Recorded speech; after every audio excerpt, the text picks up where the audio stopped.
Good evening, everybody. This is going to be a review on a new Linux distro that I found on Distro Watch. It's called Deepin 23 Community.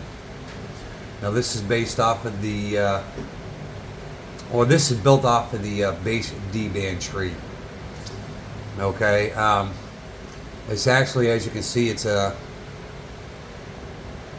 I like it. It's really set up nice. It's got an awful lot of programs in here that you can go. It's got a file manager. It's got the app store, which is right here. You can scroll through and choose different apps to use or to download to use. You can go in here to categories. You can scroll through the different categories to find any app that you might like or that you might need. Okay. They also got a recommended tab here, the ones that it's editor choices, what they recommend. You got an open source tab, which shows all the different apps that are considered open source that you can download and use. Okay. You have where is it? Okay, you got a terminal. If you need to make any changes or install something that requires the use of a terminal, like you want to change your root password, you can do it right here. Very nifty. It's got a user manual over here. How useful is that? I really couldn't tell you. But if you got any questions about any of the different programs that they got in here, you're not sure how they function, you just go over here to the help menu.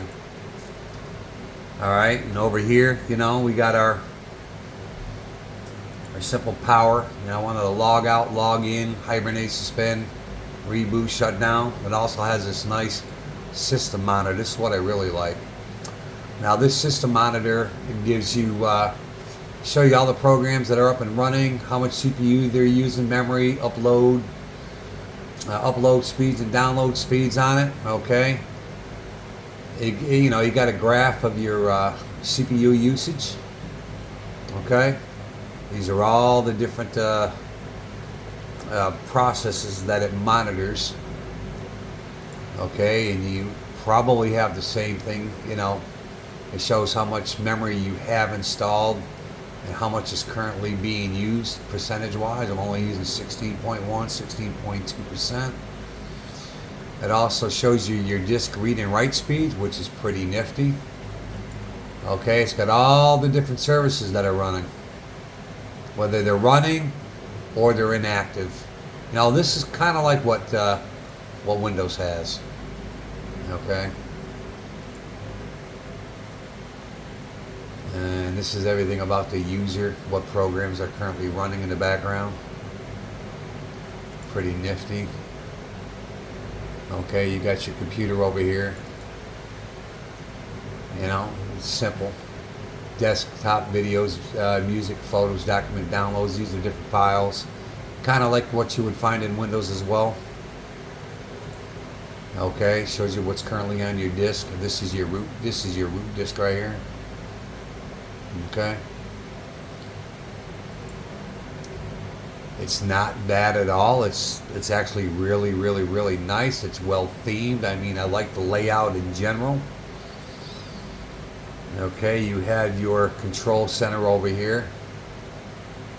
It shows you, your display settings, your default applications, your personalization tab. You could personalize and change the different themes and stuff like that. It shows you what your network is. There goes my wireless network, or if you got a wired connection. This is for your sound. Shows you what the output is, left and right balance. It shows you what your output device is. Alright. You got your power settings, you got your mouse settings. You can change the scrolling speed, double click speed, things of that nature. You got your time and format. Okay, here you can change your time zone, add your time zone, your regional format, how you want it set up. Okay, you can click this for updates. I'm already up to date. Here's your keyboard to set up your keyboard, your language, things of that nature. Why that's not and there you go. Input method. All right, there you go. And system information, basically, you know, name of the OS, the version, edition. Then you got your general settings over here. Okay, you got the option to have a startup delay, and you have the option to have a theme. So that's pretty nifty in itself.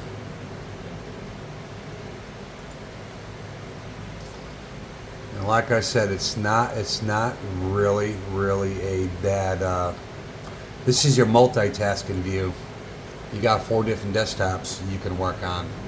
You can work on 1, 2, 3, or 4. I'm choosing this one right here. It's got a decent calendar. Well, there you go. It's a decent calendar. I'm sure there's some things on here you can change. I haven't gone through it yet. Okay. I don't know if I mentioned this already. Well, here you got music. All right, you can add music. I haven't added anything yet. It looks pretty. It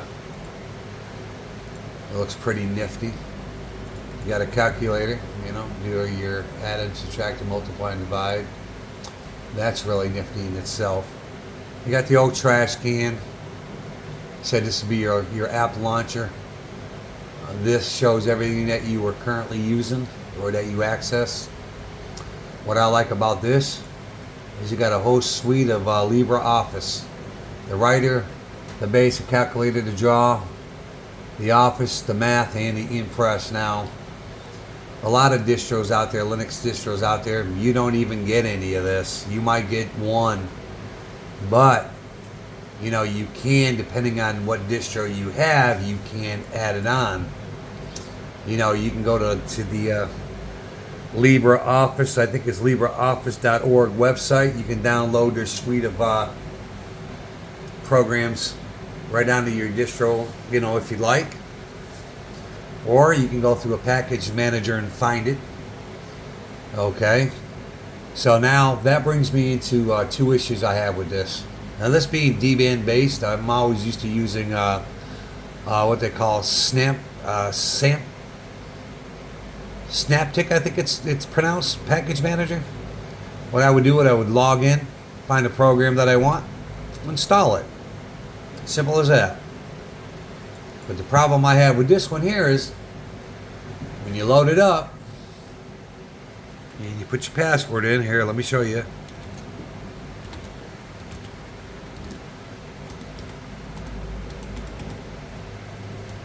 Put in my password. Once you confirm it, it's supposed to launch the program. Watch what it does. Nope, it doesn't launch it at all. Why? I have no idea. I've done some Googling on it because this being a Debian base, you can get answers sometimes from other forums where people are having this kind of an issue. And sometimes the information is useful, sometimes it's not. For this particular issue, I'm not finding anything to resolve the current issue that I'm having now. I have tried some of the suggestions that were posted, and I'm not having any luck.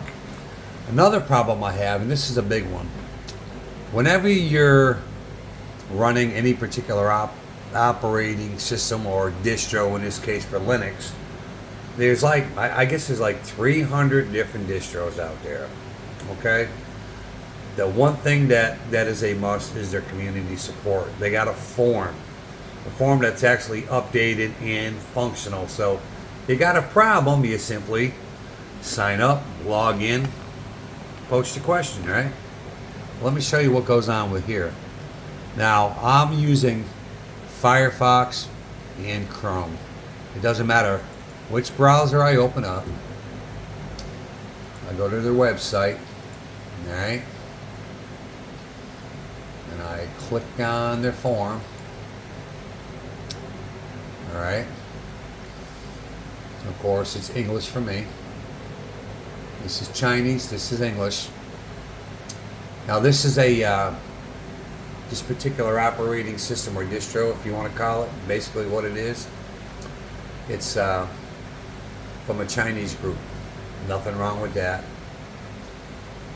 They have had some some spotty issues in the past where supposedly they were taking personal information of yours, your data, and God only knows what they were doing with it.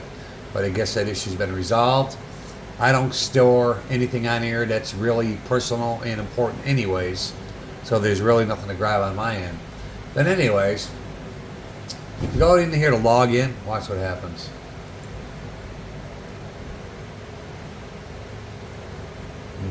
All it does, it refreshes the page, and I'm still not logged in. If I go to register, I can click on register. It already shows that I am registered, but I cannot access the actual form. I mean, it has a lot of activities. And this is very, very important when choosing a Linux distro that suits you. You got to have community support. This has got a very large community support, but unfortunately, I'm not able to participate in it because I cannot log into it, whether I'm using Chrome here or Firefox. Now, I did put in a bug report. You can put in a bug report. You can open up back to your distro. You open up the home, and you got a bug report. Let me see what this does. Yeah, okay. Yeah, we already know. You go to bug report, right? And you can put in your bug. I had already put mine in here. These are people that put in bugs as well. Confirm, reproducing. This one's replied. Okay, mine, I don't know where it is. I haven't, it's in here somewhere. It's still pending, I guess. But those are basically the only two issues I have with this particular distro. I mean, I like the layout. I mean, it's perfect. I mean, I've tried a lot of different distros in my time, and I found this to be the absolutely best so far, except for those two issues. Now, another thing it does have that is very helpful, it's the package installer. Okay, so let's just say you download a particular app that you like. It's usually going to show up for most Debian based distros. It's called GDebi. All you got to do is drag it and drop in there, and it will install it for you. If there's a issue with missing or incompatible dependencies, it'll search for it online for you, install it, and correct it. Okay, you don't get that with a lot of distros. You generally, what you got to do, if there's a dependency issue, what I would do is I would open up the Synaptic program over here. I'll type in the dependency that's missing, install it, then go to reinstall it, and I don't have an issue. So this is an advantage to here, but I also like to use this program down here to find other software that I want to install on my machine, which is great. But those by far are the two issues that I currently have. And quite frankly, I mean, I've done some Googling on some of the issues, and for this particular distro, I'm not really finding anything out there that's going to resolve the problems that I have. Now, I'm going to give it a little bit of time. I am going to download another distro that I'm going to try. I'm going to run it along side by side with this one here. I'm not going to can this one yet, but if the issues with the me not able to use the user form, or I can't get a decent answer on how to correct this problem with this program down here, then I'm probably going to kick it to the curb. I mean, now this may work. Somebody else may download this and have absolutely no issues. There's many people out there who are already running it. For anybody that's watching this video, if you happen to want to download it, okay, you can just go to the site, or you can do what I do. Just go over here to Distro Watch. Okay, you can look for it over here, or in this case, because it's a new release, just go here. You can go to their website, and I believe there's a space in here where you can actually download it straight from here. If not, you can go to another place called SourceForge. Okay, SourceForge is right here. Just type in deepin. Alright, it's right here. Just click on it. Come on. Go to Files and choose what version you want to put in. Who knows, I may have better luck with one of these older versions. I may do that. But this here is our newest version, and this is how many downloads it's had this week, so it's a very, very, very popular. It's more popular than when it first started back around 2011. So there you go. That is my review on this particular Linux distro flavor. I hope you enjoy. You got any questions? Put it in the comment. Like, share, subscribe. Have a good night.